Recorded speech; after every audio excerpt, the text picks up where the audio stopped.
Welcome everyone to Jumpstarting the Carbon Management Challenge, fostering global collaboration and inclusive engagement here at the Global Decarbonization Accelerator, brought to you by the Atlantic Council and the COP28 presidency.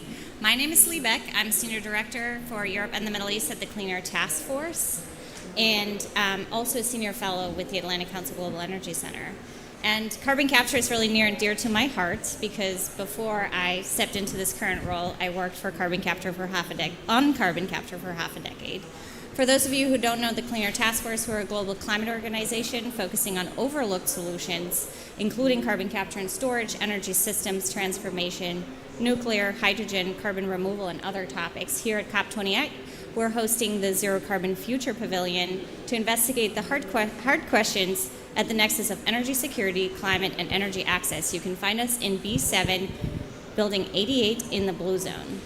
So I'm really excited about this panel today. Earlier this year, at the Major Economies Forum, leaders launched the Global Carbon Management Challenge.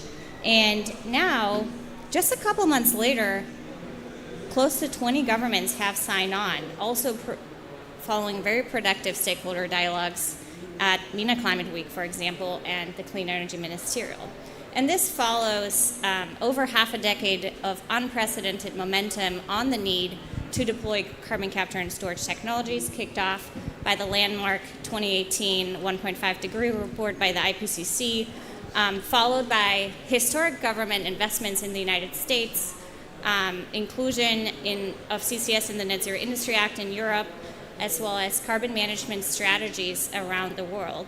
And at COP27, CCS actually really was framed up within the first ever decarbonization day.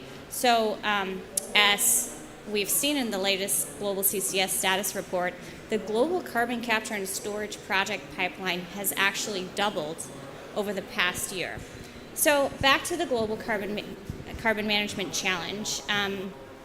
We're really excited that there's such momentum to build a global pledge or a global agreement around the need to scale carbon management. And so today we're really excited to host a range of stakeholders to discuss from a stakeholder perspective how government, industry, and stakeholders can best collaborate on this topic. As previously mentioned, the panel discussions here are on the record. The session will be live streamed, recorded, and archived on the Atlantic Council and COP28 public pages. We encourage you to promote them, and please join the conversation, #AC Energy and @AC Global Energy. Before I start the panel discussion, I also really want to thank Mitali, Maya, William, and our own Clean Air Task Force's Avard for helping us pull together this really exciting panel. So without further ado, I'd like to introduce my panelists. I have here to my left Frederick Hauge, who's the founder and general manager of Bologna, a European climate NGO, has been working on carbon capture for over 2 decades, followed by Isabella Morbach, who's the co-founder and director of CCS Brazil, followed by Tim Dixon, who is the director and general manager of the IEA GHG, Niall McDowell, professor in energy systems engineering at the Imperial College London, and last but not least, Catherine Romanek, who is a senior research scientist, Bureau of Economic Geology at the University of Texas, Austin. All right, so let's dive right in. Actually, I want to start a little bit at a higher level discussing why we actually need carbon capture and storage now more than ever. And I want to go to you, Niall, as an energy systems analyst who has produced landmark research on this topic for hard-to-abate sectors, but also the power sector. Maybe you can give us an idea of where and why we need carbon capture and the scale of the challenge.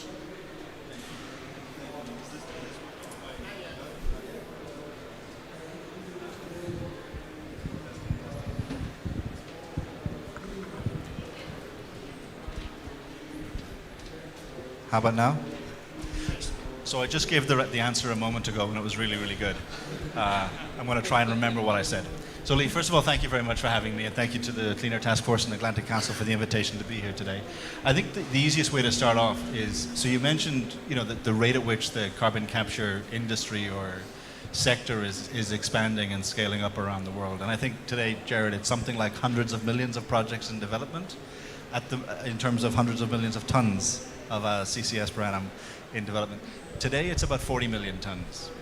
So that's where we are per annum. It doesn't matter who you ask, whether it's the IPCC or the IEA or whomever, the amount of CCS that's going to be required is in the billions of tons. And this is just in terms of point source mitigation. We also need more in terms of carbon dioxide removal, which we understand to need to get to, again, in the tens of billions of tons space by the end of the century. So relative to where we are now, there is no argument, I think, against the need to very, very dramatically scale up. The reason for that is that CCS, it provides path independence. It avoids technology lock-in, it avoids stranded assets, it lets us maintain the utility of the existing assets in the power system and the energy system and the heavy industry system that we have today, and continue that utility whilst transitioning to net zero. So in many respects, yes, you need it, there are all of the other things that we need. You mentioned hydrogen, nuclear, and so on, but arguably CCS is a litmus test for the seriousness with which governments and institutions are taking the climate challenge. Yeah, thank you so much, Niall. And I want to go to you, Tim. Before we go into some regional perspective of momentum, why do you think we need a carbon management challenge right now? Why is now the right moment? Okay, this microphone is working, so that's good. Thank you, Lee, and thank you for the invite. Very pleased to be here. And as IAGHG, we're very pleased to be supporting of the Carbon Management Challenge. Why is this the right time? It's because we've not deployed CCS enough. Even within the IEA's modelling of the energy scenarios, it's behind on deployment for what we need to stop the CO2 emissions. So it's great that it's out now. I wish we'd had it 10 years ago, but it's out now. And it's got the 18 countries and the European Commission that you mentioned. I think those countries lead by example. That's really important. So having the countries like Brazil, Indonesia leading this, very significant. They are countries that other countries will follow the example of. So that's why I think it's the right time now to have it, certainly not any later than now. Yeah, thank you so much. And I want to drill into the regional momentum for a second as part of the opening of this panel before we really kind of investigate how we can make a carbon management challenge most productive. And maybe I can start with you, Isabella. There's been unprecedented momentum, as I understand from our conversation earlier in Brazil. So please, if you could just give us an overview as, of course, carbon capture and storage and carbon management has often been discussed in the European and U.S. context. It's now really, as we've seen in the latest global status of CCS report, really developing globally. Well, thank you for the invitation. I think in Brazil, we just wake up for CCS, but when we wake up, we are trying to do everything together and put projects in place. And when I say that is we are trying to push the approval of a bill of law about CCS, but in the same time, several projects are being announced despite of we don't have this law. So I think the reason for that is the Brazilian government is investing in biofuels, and we are finally understanding that the nature-based solution will be not enough, even though is the main policy in Brazil for removals. We understand now that will be not enough, and we have gold in Brazil. We are able, we produce ethanol, we produce a lot of ethanol, and we can combine this with CCS. And maybe we can export carbon credits from removals, both from nature-based solution and for technologies.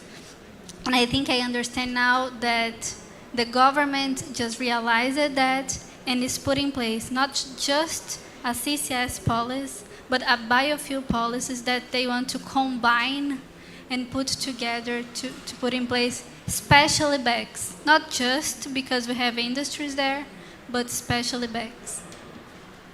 Thank you so much. Let's go to you, Frederick. 3 years ago, we couldn't really say the word carbon capture and storage in Brussels without getting in trouble, and now it's everywhere. So maybe you can tell us, even the Germans are actually, the German Greens have endorsed it, and the Austrians are considering overturning their CO2 storage ban. So maybe you can give us a little bit more detail on this momentum in Europe, and where you also see we're with steel in the ground projects. Thank you for having me here. And CCS is an extremely important topic. And it's right, yes, it changes the approach to CCS now. I think it's connected to that the different countries have to report how to achieve the Paris Accord. And when you start to make the numbers, it starts to be complicated to reach the Paris Accord without CCS. And when each nation goes through their figures, it becomes more and more obvious, because the Paris Accord forces us now to give these numbers, yeah? I think it's also so that when we started to work with CCS, it's soon, back in 93, 94, we started to investigate this. Then we had so many more years to deploy solar, wind, the alternatives to CCS. But we didn't use that chance. So we're locked in. We're going to cut 55% the next 7 years. How can we exclude CCS? Because we cannot deploy rapid enough alternatives. And we're also struggling with public acceptance. For example, to build so many windmills to produce all that hydrogen only with electrolysis and renewable. So when we look into the hydrogen economy, it also becomes more and more obvious for people that blue hydrogen produced from natural gas with CCS is an important option. And then, and that's related also to what you say, we see that the climate change comes faster and stronger than we expected. That means that we need carbon negative solutions. And to build and let the fossil fuel industry, both for energy and process industry, build the infrastructure for carbon capture and storage, enable us also to future strategies for carbon negative solutions, large scales. That means that we need to find new ways of growing biomass in a sustainable way, but that's also what we are doing by, I think we are now the biggest producer of seaweed, for example, in Europe in a project we are in, or what we're doing in the desert with revegetation. There is the way we have to think and combine with carbon capture and storage. So to exclude carbon capture and storage, then you don't take climate change seriously. Thank you, Frederick. Over to you, Catherine. The United States passed Inflation Reduction Act, bipartisan infrastructure law, unprecedented investment in, or unprecedented historical government investment into carbon management technologies. Where are we with this right now, just 1.5 years on from Inflation Reduction Act? And how do you see the importance of the U.S. leading carbon management deployment? Yeah. Well, thank you, Lee. It's good to be here. And I would say that the U.S. has always been very, very serious about carbon capture and storage. They began the Regional Carbon Sequestration Partnership Program in the early 2000s, and they've systematically developed monitoring protocols and project experience in the U.S. So this has been a long-standing commitment to CCS, which has now positioned the government, I think, as far, and in addition, just the technology, to really expand in the U.S. and with these new bills that you just mentioned. And so what we're seeing is unprecedented movement on projects, unprecedented. And we're seeing projects moving forward in huge amounts. And we're seeing a lot of investment wanting to come to the U.S. because of these bills that you talked about. So I'm seeing a little bit of competition being kind of set up among countries and wanting to come to the U.S. and bring business and really put stock into the carbon capture technology. So I am seeing the U.S. as quite a leader in this, and I'm seeing great movement that we've been waiting for, honestly. So. Yeah, fantastic. And I think from this first round of questions, what we've learned, to go back to you, Tim, the Carbon Management Challenge is long overdue. There is unprecedented momentum, and there's a need to tie it together globally within the decarbonization narrative. And honestly, a reframe of the narrative, which I think has been kicked off at COP27, and we're homing in further here at COP28.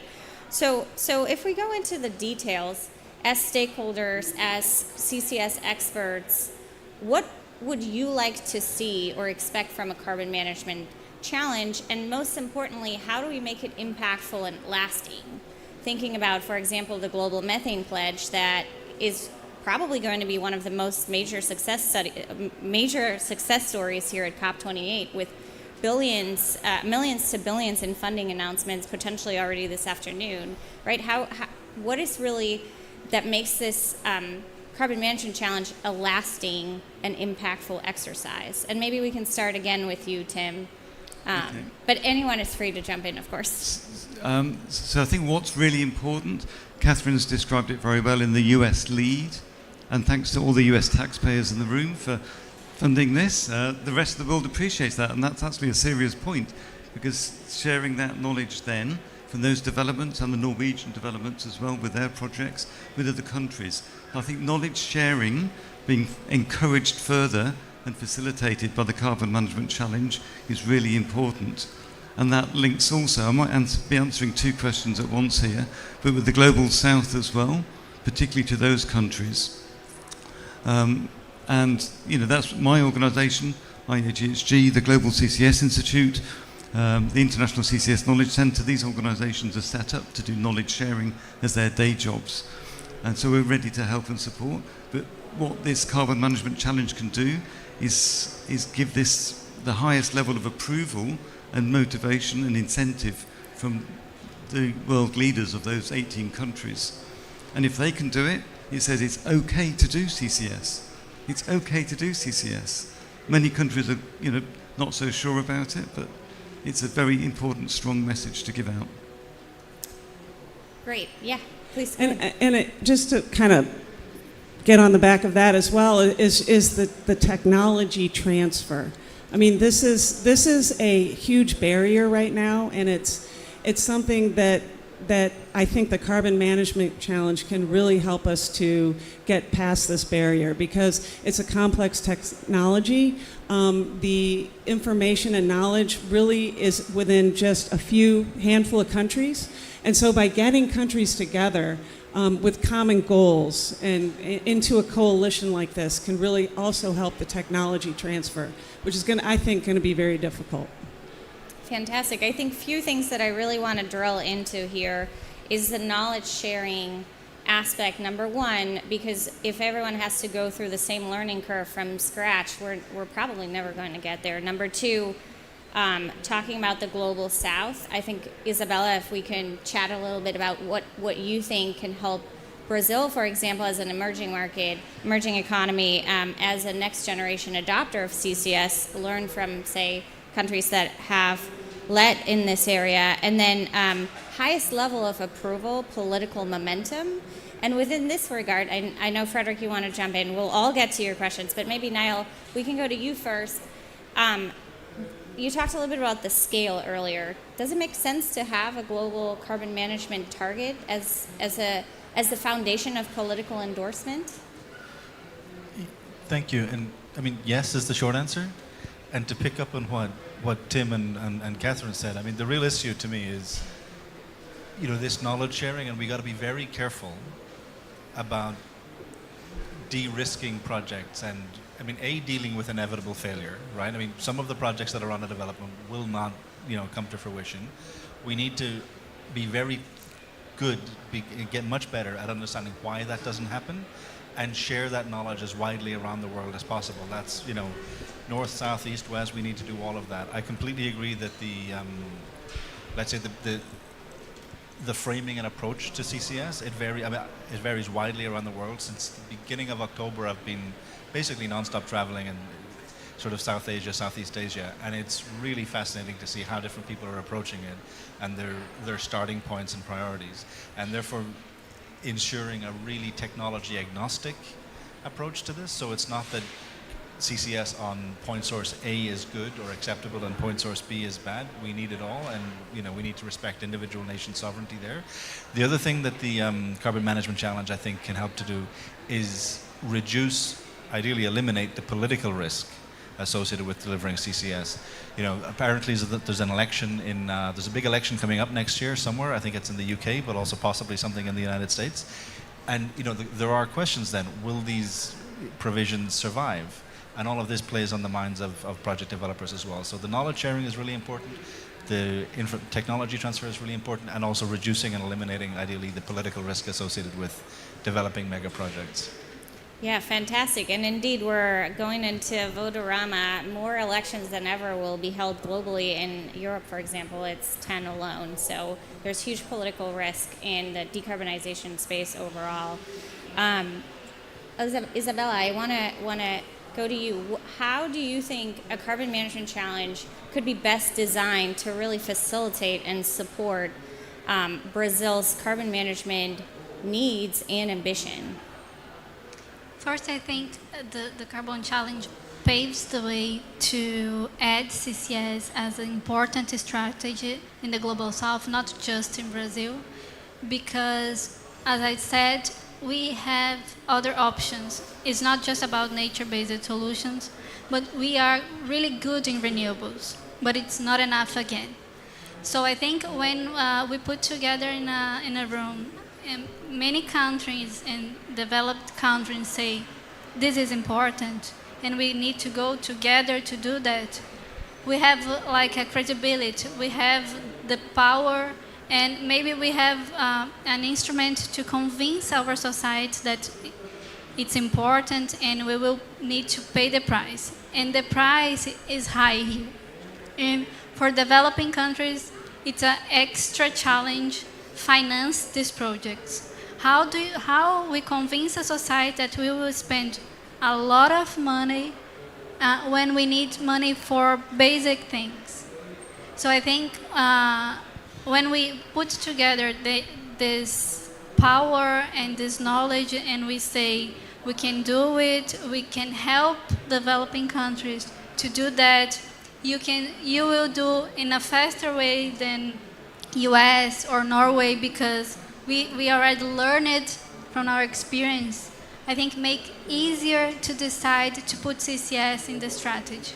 And I think the carbon management was like essential to wake up our government to add CCS in disease and this kind of things. So I think it's the first step. Thank you. And I think speed is knowledge transfer or knowledge sharing, and then enabling speed is really spot on. Frederick, I think you wanted to jump in, and then I see Niall, and then I have another question for Catherine and Tim, so we'll go around. Since I'm coming from a little nice country of petroholics, we have an obligation to take the early mover and risk takers cost to get the price of the technology down to be able to deploy it in also other countries. And I think the whole discussion about phase out fossil fuel is very relevant, because if we don't get acceptance, and that's where I also hope this challenge can help us, how do you then get accept for financing, for example, CCS infrastructure as a part of the climate agreements in more developing countries? And this is a question about fighting poverty too. If I had 20 years more, I would prefer to develop cheaper batteries, and solar will become cheaper, But we have lost that opportunity to have those alternatives. So we have to do everything. And I think also the next very important step now on the CCS technology is that we're able to have, for example, gas power plants that we can run during night and do the capture, store the flue gas, and do the capture 24/7.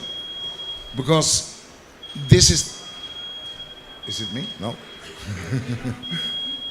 This is a way where we then can combine CCS with deployment of renewable. And this is the best synergy we can get between CCS and renewable, is to be able to balance renewable and especially solar that has dropped so dramatically in price the last year. So we're not going to have the nuclear discussion today, but this is the advantage with gas power plants with CCS, is that we don't expect it to push away renewables the same way as nuclear has the potential to do. And this gives CCS a huge, huge potential. I also would like to comment, because we need new ways to do climate finance, and it's been in a way blocked by we have not fulfilled the commitments earlier. Now that seems to be solved. And one of the important targets during the negotiations now is to get acceptance for that also carbon capture and storage is a part of our new plans for international climate finance. To take them, and that's why I'm working in Norway, yeah? We have no chance to reach our climate targets by 2030 without closing down completely the oil and gas industry. Today, the existing plans is to build windmills to electrify it. We don't get public acceptance, whatever I want.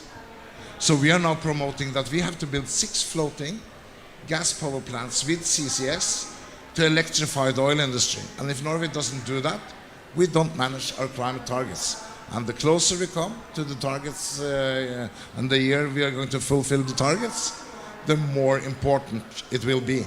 So the price of fighting climate change is the price of carbon capture and storage. Then we maybe can do it cheaper with some renewable, but we don't manage this without. There's no figures. And that means that we have a huge job, not only to convince the industry, but we have a huge job to convince also the environmental movement. And that's also why we have established office now in Berlin 2 years ago to work towards the Greens there. That's been very strict opposition to CCS.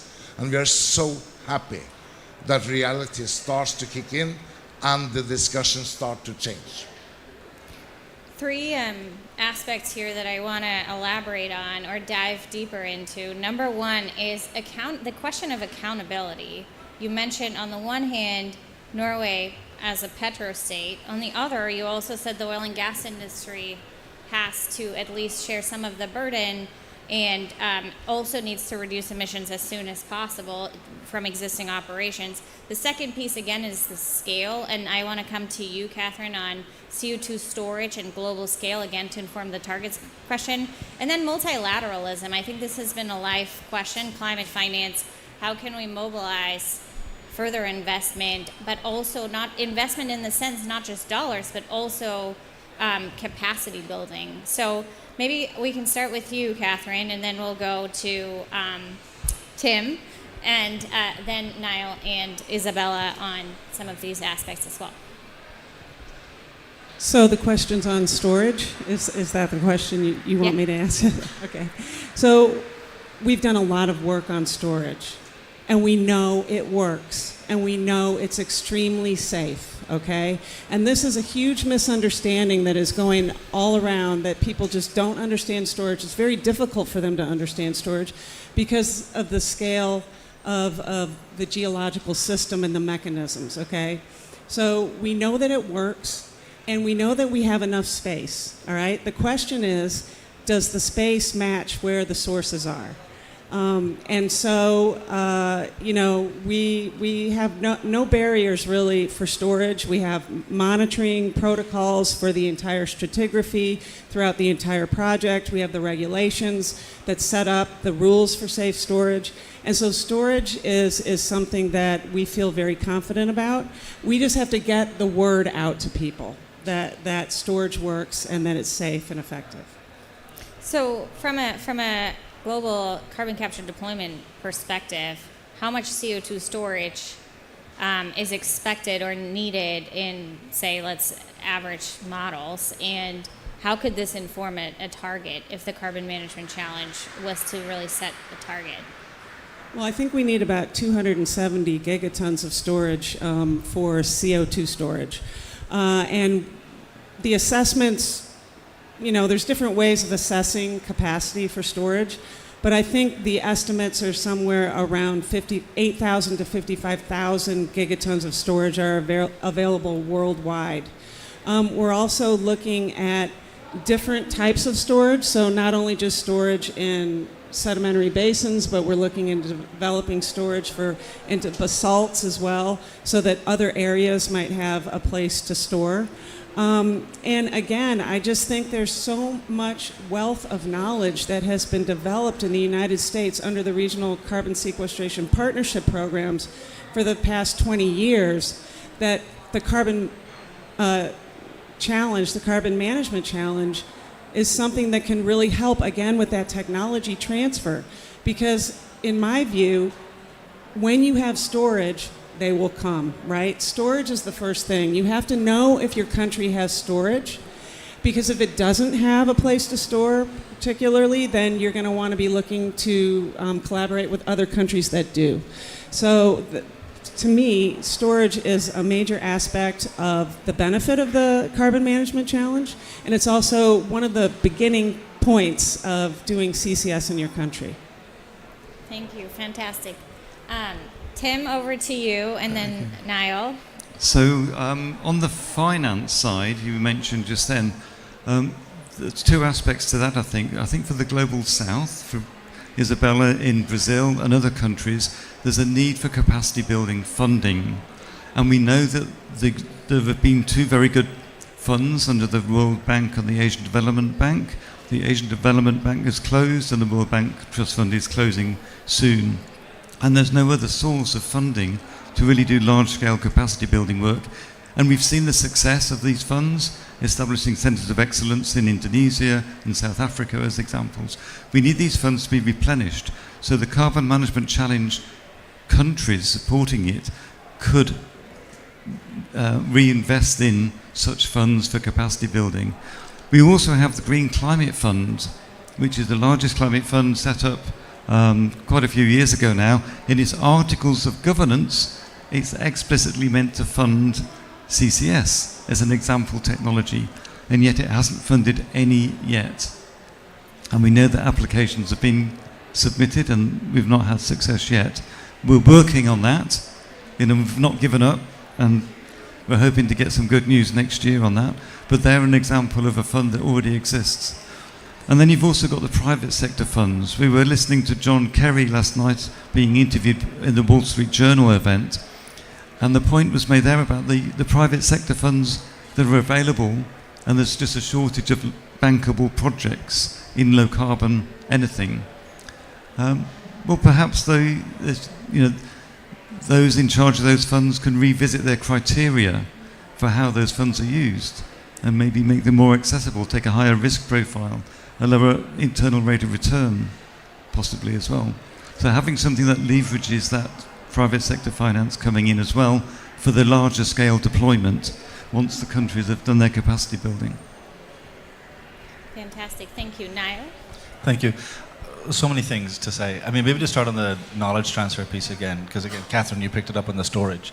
I mean, yes, there's abundant storage worldwide. There's no question about that. But the understanding of how to appraise and make sure that storage is actually safe, that it's adequate, and how to then operate, perform the monitoring, reporting, verification of the CO2 in the subsurface. I mean, this knowledge sharing is super important. It's not just, because I worry a little bit when we have these conversations about technology transfer, knowledge sharing. We end up in a discussion about an amine or something like that. It's much, much more. The other dimension is policy. And again, Jared and Co have done a lot of work on this, but understanding how to develop policies that are bankable and that are compatible with regional and national political economy. What works in the United States is not obviously going to work in the United Kingdom, it is not going to work in Europe, and so on. So these dimensions of knowledge transfer, I think, are really important. I don't think that there's anywhere in the world where capacity building is not an urgent priority. North, south, east, west, it's vital. And maybe to just come back to something Isabella said earlier about the ability to do carbon removal at scale. And, the carbon wrangler is in the room, so, he can obviously speak about this. But the opportunity exists for regions with advantageous biogeophysical conditions to provide carbon removal as a service. So for example, Brazil or indeed the GCC region where we are now. I think these are really, really important things to consider. Fantastic. Thank you. And before we go to Frederick and Isabella, I just want to alert the audience, if you have questions for the panel, we'll be coming to you very soon. So please think about questions as we're running out of time, unfortunately, in this really important conversation. Frederick, over to you. Now the question about capacity. I think at the Norwegian shelf we have the possibilities to store Europe's CO2 emissions for the next 500 years. So there is capacity. And then people are afraid about the leakages. Yeah? But the point is that we have 100% leakage today. And I think that's the perspective we have to look at this. And that's interesting. We have one of Europe's biggest storage of natural gas under the city of Berlin. And that goes well. There's no discussions about it. But when, to provoke a little bit the environmental movement, because they get an identity crisis when former enemies becomes new alliance. And then we are looking for symbols. And carbon capture and storage has been such a symbol. And we have really to take that down. And I think I mentioned the example of floating gas power plants in Norway to electrify the offshore sector, yeah? If we're going to do this with windmills on land, we need a permitted area for 1,500 square kilometers of windmills. I struggle. I'm fighting for windmills, to build windmills. But there's a lot of bird watchers that don't like windmills. And so I used to say, nobody works more to get windmills in Norway, but nobody works more to reduce the number of them because we want to have as much CCS as possible. And for me, we need also to challenge the environmental movement on this. And we also need to understand that when we're talking about CCS, it's not for oil. It's probably most in the future for gas and coal, but for sure for the industry emissions. And we're struggling so much to having enough electricity in Europe for direct electrification. And we need to spend all the electricity on that before we start to make hydrogen by electrolyzers. So the fastest way to the hydrogen society, for those who want that, is through CCS. And it's supporting also the green hydrogen in the future. And we need to get the numbers right. 2 + 2 is still 4. Thank you, Frederick. And Isabella, before we go into the audience questions, I just wanted to ask you, picking up on Niall's point on policy knowledge sharing, you're working on developing a lot of policy in Brazil. How much of your work has been inspired or informed by the policies that, say, other countries have put in place and that seem to be working? I think the lesson we learned is what we are doing right now is using our R&D money to try to finance this capacity building. So we changed a little bit the draft of the bill to add the opportunity to use money from oil and gas companies to fund this capacity building through R&D. That's how I think we can start in Brazil to build this, and also with partnerships with other countries. But I think the main challenge for us is always and will always be how to finance projects, not just the capacity building, but how to finance and use and maybe have other companies from other countries investing in Brazil to do CCS projects, because right now we don't have this. So I think we will need to think in a coalition or something like it, because work it for nature-based solutions to put in place projects to start learning in Brazil, not just from other experience, how we will do that. And I think this is our main challenge right now. Fantastic, thank you. Are there any questions in the audience?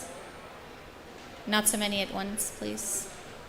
All right, well, that is, oh, did you want to ask a question, Julio? Okay. Have we met? Can always yes, of course I rely have on a question you, to so. ask. In thinking about the topic and the title of this discussion, I'm thinking about one way to navigate past some of the climate justice concerns is actually to have more members of the Global South as partners, not just Brazil, but Nigeria, Indonesia, India, and so forth. In order for that to really happen, you need offtake agreements for green products. Otherwise, the projects don't get built. How can you think about building exactly that? How do you think about building offtakes for blue ammonia in the port of Rotterdam, or for green steel made in the UAE or India? How do you get that going so that you can finance and build the projects in the Global South as a question of greater equity? Yeah, go ahead. During this COP, we in Bologna, we worked to get reactions on our new idea on how to build scale and climate financing. Because Europe has now introduced CBAM, the Carbon Border Tax Adjustment, yeah? Is this money that we should keep for ourselves? Or could this be a platform for financing projects in developing countries? And the reason why we raise this question is that if we get an acceptance that the rich countries doesn't keep the CBAM money for themselves, but that this becomes a part of the funding platform, both the developing countries and the rich countries get an interest to have as high CBAM rate as possible. We feel that we start to get quite good response on this, both in the US and in Europe. It's a little bit scary, but CBAM will be introduced in Europe. Let's look, could this be a way to finance capacity building and do international climate finance? We think there is a lot of synergies by doing it this way. Thank you, fantastic. And I think, Niall, you wanted to make a short intervention as well on this topic. No, if we're running short on time, I just want to agree with Frederick. Okay, great. Tim, go ahead. I'm just agreeing with Frederick as well on the CBAM. Okay, let me ask to the panel, does anyone disagree with Frederick? Okay, everyone agrees. Okay. I think the key thing, right, is that yes, CBAM is great, to Julio's point, but the issue is that, at least my experience is the conversations that I've had, the perception is that this imposes an unfair burden on these on countries to, go and jump over this hurdle by themselves, and then they can access these markets, which is why I think the solution that Frederick has proposed could be indeed a really core part of the solution.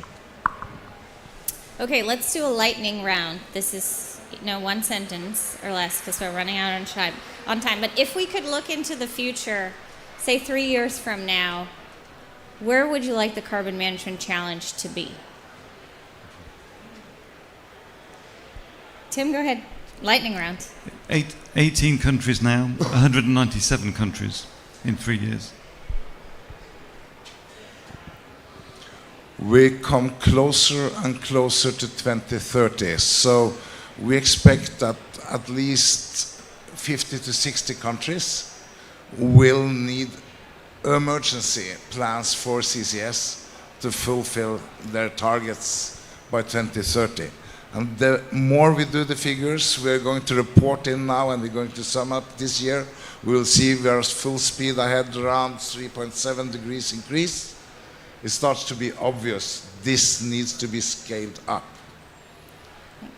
I'd just like to see projects starting to be developed. Projects. We need to get CO2 in the ground. We need projects. I would like to see a specific target, like an NDC, for each countries that are in the carbon management for CCS. So everyone else stole all my ideas. But I guess the only thing that I would add is yes, and also carbon removal as a service for country-to-country collaboration to become a commonly accepted concept. Tim, second lightning round. Because I didn't get an audience response to my 197 countries, but it's serious. So Jared Daniels, the CEO of the Global CCS Institute, and I were the experts in a global mitigation work program event early this year, and we were hearing questions from small island developing states who have no large point sources of CO2, but they want others to adopt CCS because they see the need for it. So they can sign up without being able to deploy it themselves. So 197 countries, please. Fantastic. Okay, so this was a wonderful discussion. I hope to the governments in the room it has given you ideas on how a carbon management challenge could be designed in a durable way, pledge with a plan, as we say, Clean Air Task Force. I think a few key takeaways that I had is that the time is ripe for political momentum, increasing political recognition that we need carbon capture and storage. And I think I couldn't have put it better, Tim, that it's 197 countries that should agree that this technology is needed. The Carbon Management Challenge could be a platform to really, first and foremost, define responsibility and engage and support emerging markets and next mover countries on how they can deploy carbon capture and storage capacity, but also financing. I think there's also an aspect about knowledge sharing. You said we need emergency plans for carbon management, which is really about speed. How can we really speed up the knowledge accumulation, the learning curves, CO2 storage, and infrastructure, mapping, planning, deployment, not just technology, kind of tech-to-tech learning, as you suggested, Niall.